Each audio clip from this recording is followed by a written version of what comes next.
রবিবার বিকেল 5:30 আগরতলা প্রেস ক্লাবে আলাপন নিবেদিত বসন্ত উৎসব অনুষ্ঠিত হয়। আগরতলা প্রেস ক্লাবে রবিবার আলাপন নিবেদিতা বসন্ত উৎসব অনুষ্ঠিত হয়। অনুষ্ঠানের প্রধান অতিথি হিসেবে উপস্থিত ছিলেন vice chairperson state level cultural advisory committee Subrata Chakraborty এবং শ্রীমতী চিত্রা রায় বরিষ্ঠ সাংবাদিক।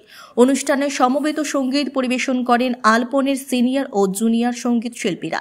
দ্বৈত সঙ্গীত পরিবেশন করেন শিলাদিত্য দেব এবং শ্রেয়া ভট্টাচার্য। আবৃত্তি পরিবেশন করেন তুলসী দেব। একক সঙ্গীত পরিবেশন করেন অনামিকা দেবরায়, পুষ্পিতা চক্রবর্তী, সুজাতা চক্রবর্তী, শিল্পী ভট্টাচার্য। একক নৃত্য পরিবেশন করেন মিতালি বণিক।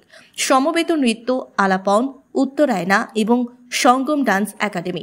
বসন্ত উৎসবে বক্তব্য রাখতে গিয়ে স্টেট লেভেল কালচারাল অ্যাডভাইজারি কমিটির চেয়ারম্যান সুব্রত চক্রবর্তী মাতৃশক্তির প্রতি শ্রদ্ধা নিবেদনের ওপর বিশেষ গুরুত্ব আরোপ করেন। কোনো না কোনোভাবে আমার সঙ্গে যোগাযোগের চেষ্টা করেন, আর সঙ্গে অনামিকা বৌদি রয়েছেন, তো তাদের সঙ্গে একটা দীর্ঘ দিনের সম্পর্ক, আন্তরিকতার সম্পর্ক, স্নেহের সম্পর্ক আমার সঙ্গে রয়েছে।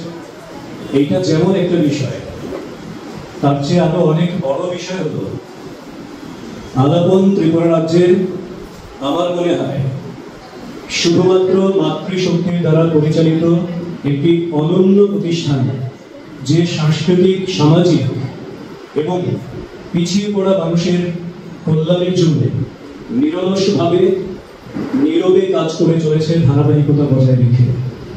কাজেই এই ধরনের প্রতিষ্ঠানে অংশগ্রহণ করতে পারা আমার পক্ষে অত্যন্ত আনন্দের এবং গর্বের আমার মনে হয়।